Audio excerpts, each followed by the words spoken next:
Hi, my name is Bianca Pima. I'm the CEO of Six, and welcome to the 79 North Live Investor Summit. I'd like to start today by introducing our presenter, Jon North. To kick things off, Jon will be telling the company's story, and then we'll be accepting questions.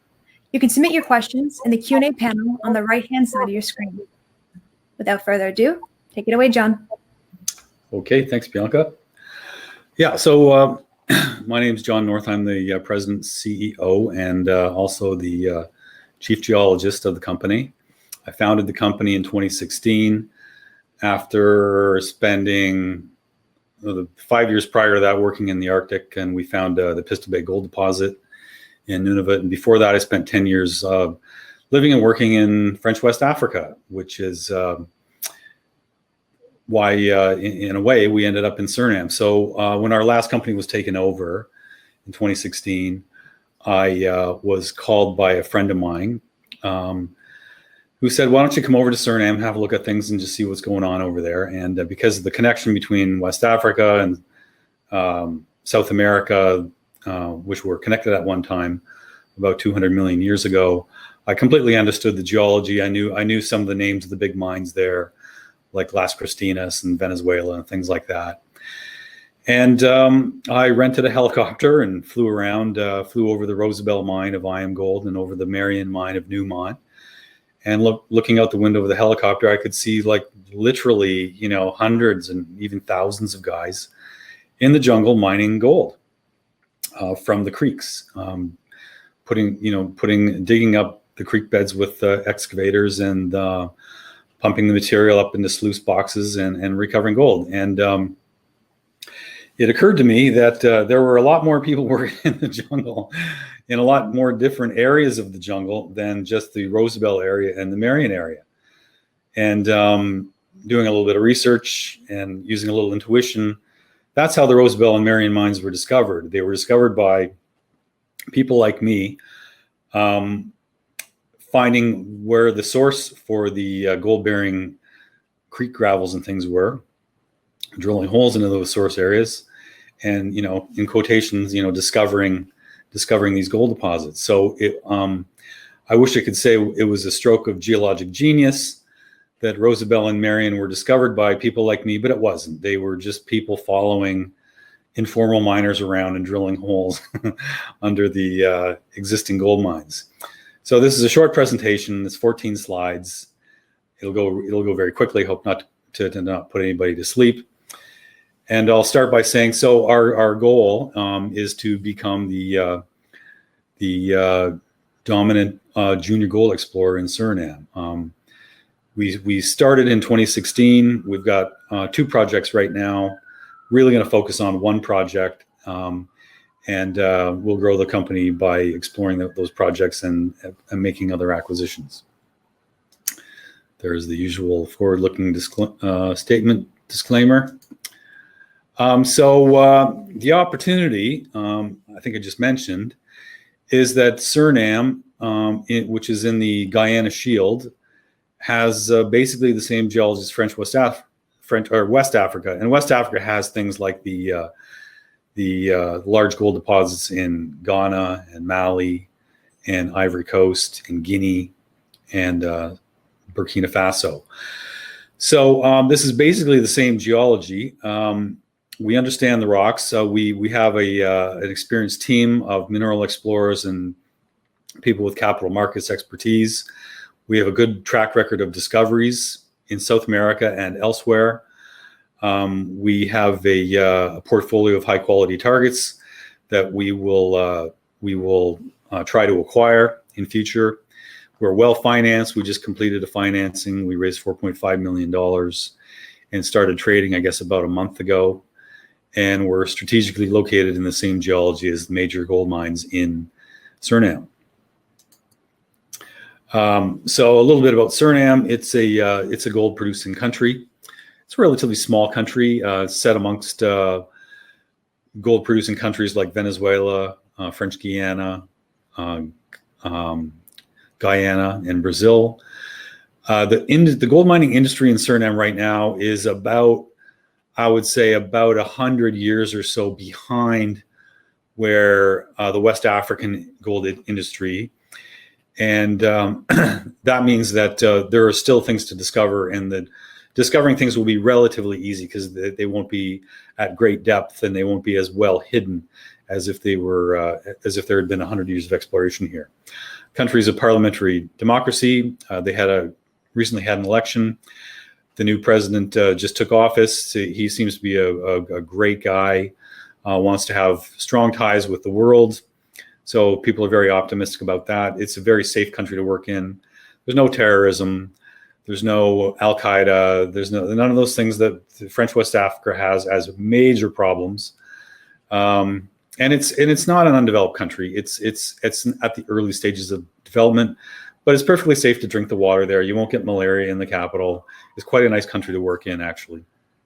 Large scale mining has only been going on since 2002.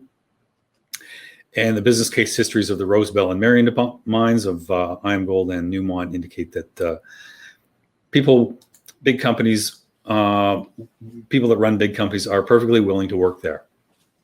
A little bit about the background geology. On the left-hand part of this slide, it just shows a sort of a shaded area that shows the shared geological terrain of West Africa and South America. The right-hand side of that slide is all the yellow dots are major gold deposits in West Africa on the right and South America on the left. So starting with I'm just going to move myself out of the way here. There we go. Yeah, so French West Africa, we've got the big gold mines here in Ghana, including Ashanti, Obuasi, Damang, Tarkwa, that kind of thing. The big gold deposits in Mali are up here, including Sadiola, Yatela, Lulu, Alamotala, Fe3, Fe4, Marilla, Siguri, and et cetera, et cetera. And those are the big deposits in West Africa. And on this side, Las Cristinas Brises over here in Venezuela. Oh, incidentally, these deposits in Ghana, that's about 50 million ounces there in one deposit, about another 40 or 50 million ounces in a single deposit in Mali, about 50 million ounces in a single deposit here in Venezuela, Las Cristinas Brises.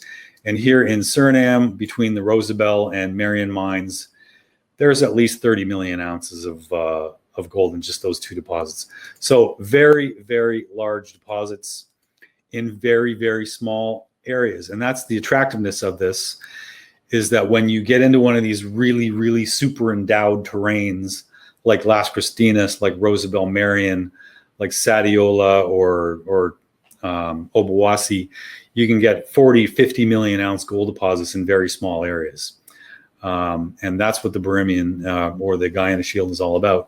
So this is just another map of the of South America. This red outline here is the outline of the Guyana Shield. Here's the Las Cristinas mine here, 50 million ouncer Aurora here in Guyana, and there's other big deposits there. And of course, here's the Marion Rosebel area where our project is located in Suriname. Undo all those guys. So that's the terrain we're working in. The management and board are all experienced people. I've been doing this for more than 30 years. I've been a geologist for 35 years. I've been doing public company things for about 15 or 20 years. I can't remember. Elaine Ellingham, a director. She's a well-known personality in the mining industry. Daryl Hodges as well. Both Elaine and Daryl are also professional geologists. And Phil McDonald, the last director on the list, is an accountant and will be the head of the audit committee. Next slide shows Suriname, and this green area is the Greenstone Belt. And these little red squiggles all over are areas of artisanal mining. So here's the IAMGOLD area here, the Newmont Marion mine area here, and our Nassau project right there. So basically, anything in that part of Suriname is good real estate. And the next slide is a geology slide. I like this slide really because it shows the location of Marion right here, Nassau right here. This is our Nassau project, which is a 200 square kilometer property, and the Rosabelle mines here. And what it shows is all the geology from Rosabelle to Nassau is all connected by this curved line here, which is a fault, which separates a dominantly volcanic sequence from a dominantly sedimentary sequence, and that's where all the gold is in this part of the world. Less is known about Marion because it's just a relatively new discovery. It's only been in production for 3 years. I think there's a lot of missing geology here, but we'll just have to wait until Newmont decides to publish more information about it. But that's the trick here, is to any real estate that you can get in Suriname, anywhere inside there, puts you in one of these super endowed terrains that, because between Rosabelle and Marion, as I said, there's 30-40 million mineable ounces there, same as at Sadiola or same as at Obuasi in Guyana. The next slide shows on the left that geology map again, and on the right-hand side, this is a radar map from Space Shuttle Radar showing a plateau of high relief kind of in the middle of the property. And on the edges of that plateau in red are large gold placer. This one here is called Bamboo. This one's called Whitlaga. And this one here is Bowl. Now, if you just look at this plateau, it seems to be surrounded by these large placer gold deposits. So the gold has to be coming from that plateau and being shed from that plateau into these placers. And that's why this part of the Nassau project is one of our key targets. And we call that the Marinara target. I'll explain a little bit more about that after I undo all these guys. Anyway, yeah, so this is what it looks like on the ground. There's excavators like this all over the place. Here's 3 or 4 guys here holding a hose, and that's what's going on all over the property.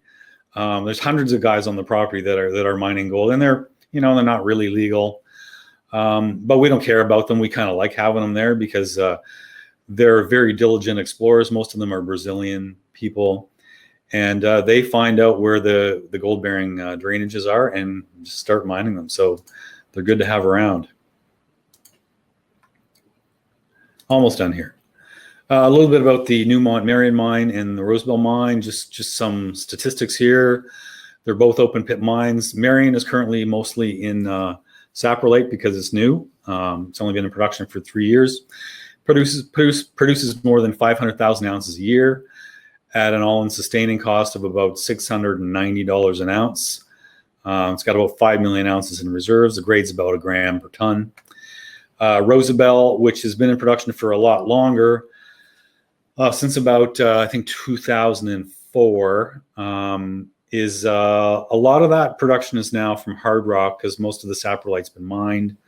They produce about 270,000 ounces a year at an all-in sustaining cost of about $1165. So a lot more higher cost, but the good days are behind them of mining saprolite. However, they did put a new deposit into production called Saramacca, which will add a couple million ounces to their production, probably about 200,000 ounces a year, because it'll start off by mining saprolite and be very profitable. Here's our cap chart here, 85 to 86 million shares issued and outstanding, 140 fully diluted. We're cashed up, not looking to raise money for at least a year, but that could change depending on how new acquisitions and exploration and market performance goes. There's a little budget on the right-hand side for the Nassau project. And that's basically it in a nutshell. If anybody has any questions, I'll take any questions.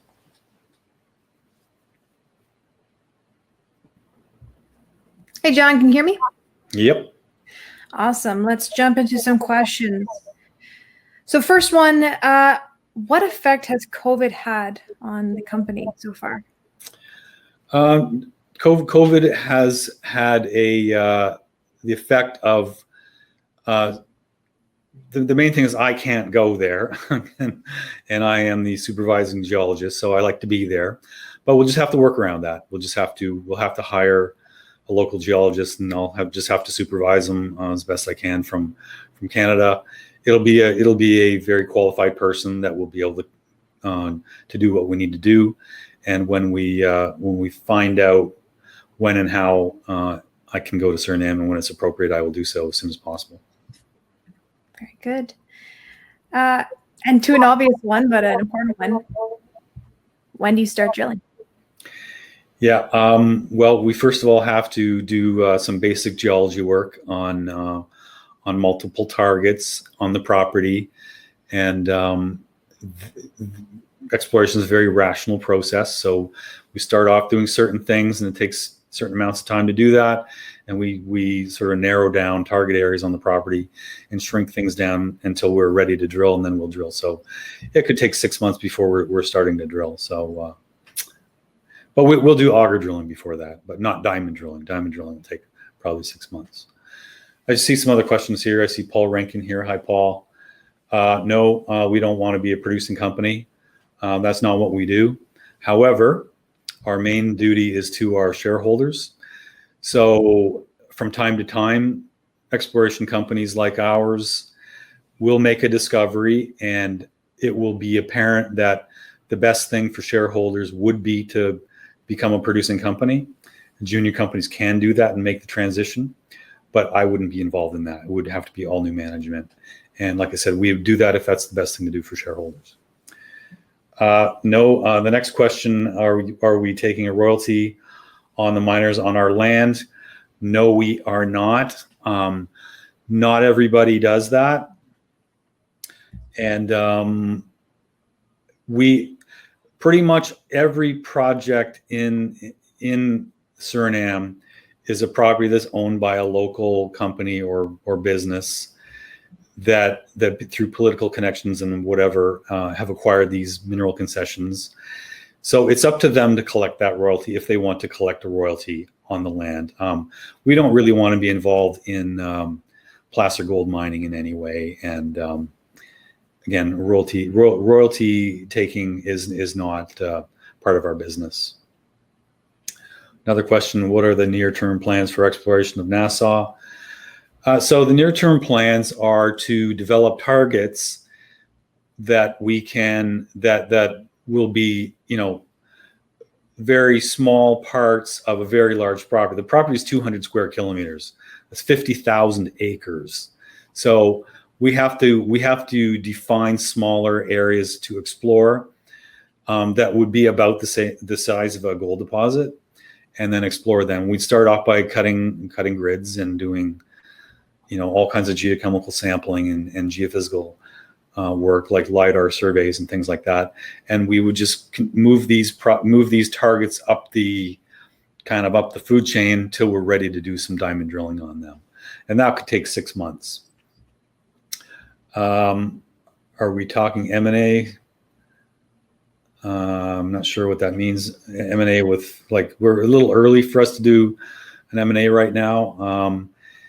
And we are always looking for new projects. Our first priority is, because we know so much about Suriname, we have such a large database, is to go through the things that we want to acquire in Suriname and acquire what we can there.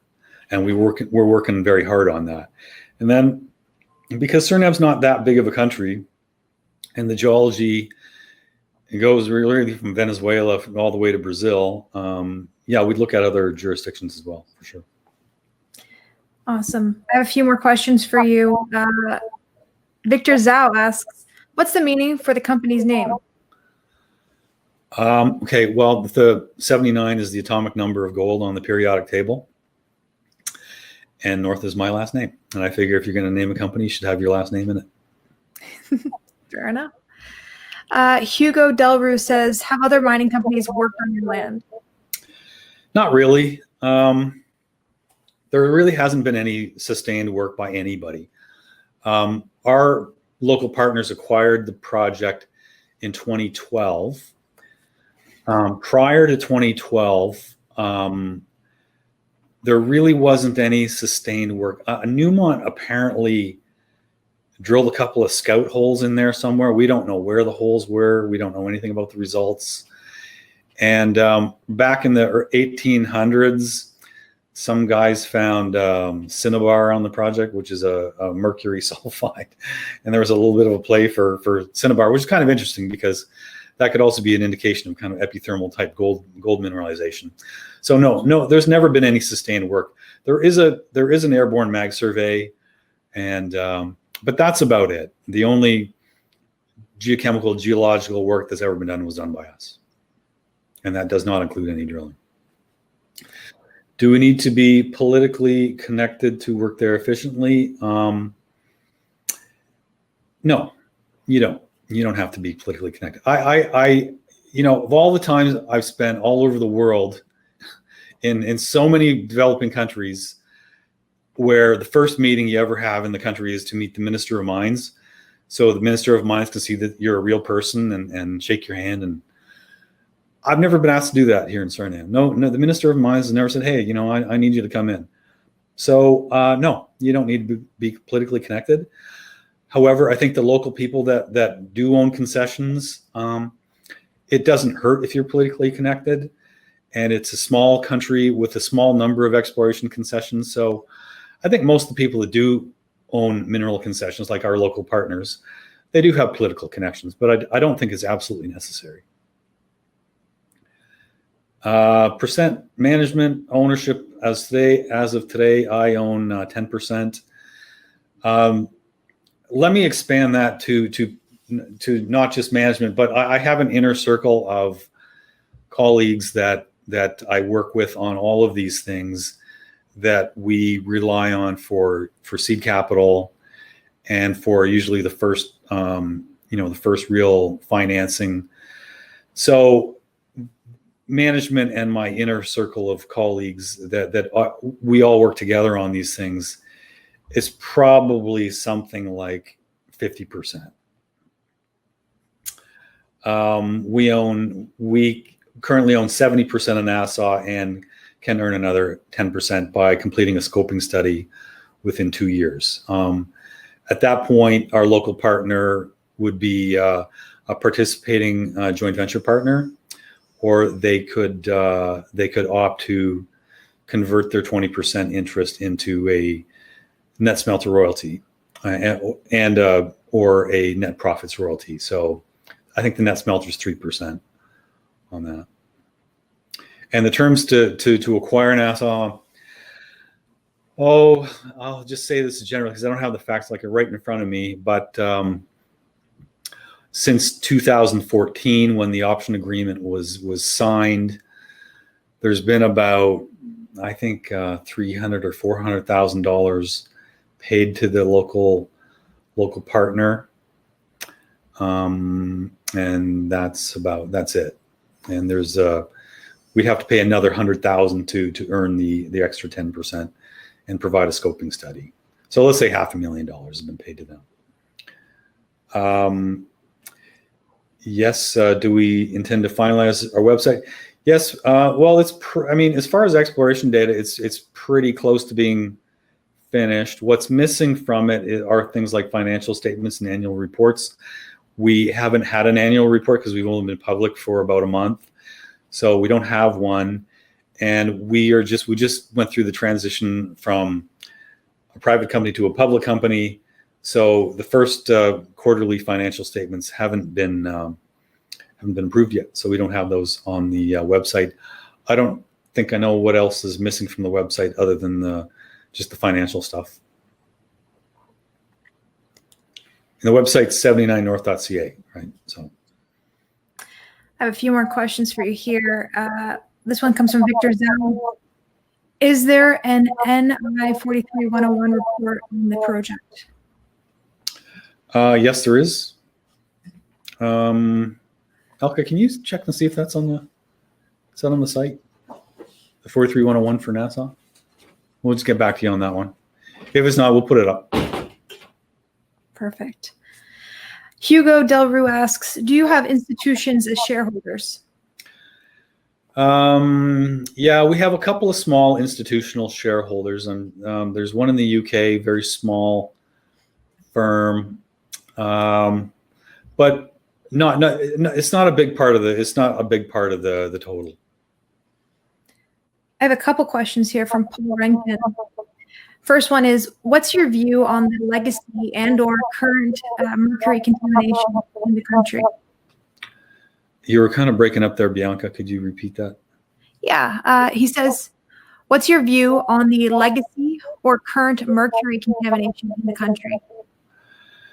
I don't know much about it. There is mercury contamination because most people are using it in the small scale miners, not the real mining companies. Small scale miners use it. So we would expect that that's there, and I don't know exactly how much, but what I've seen.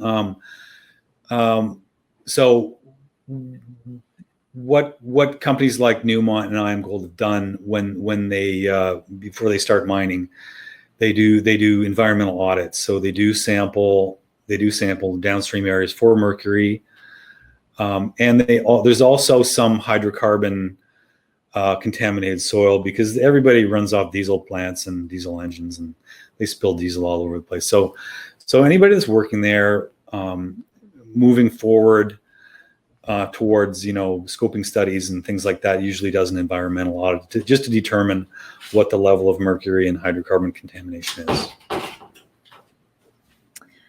Another question here. What is the time to permitting? There's no permitting required right now. We have all the permits we need to do any exploration. Excellent. A simple one, but an important one. What's the symbol? Right now, the symbol is TWLV because we were taken over by a company called 12 Exploration. So 12 Exploration is the parent company. We operate through 79North, which is a wholly owned subsidiary of TWLV.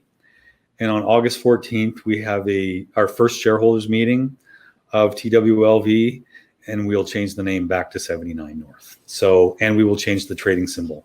So after August 14th, we'll be called 79North Inc., and we will have a new trading symbol.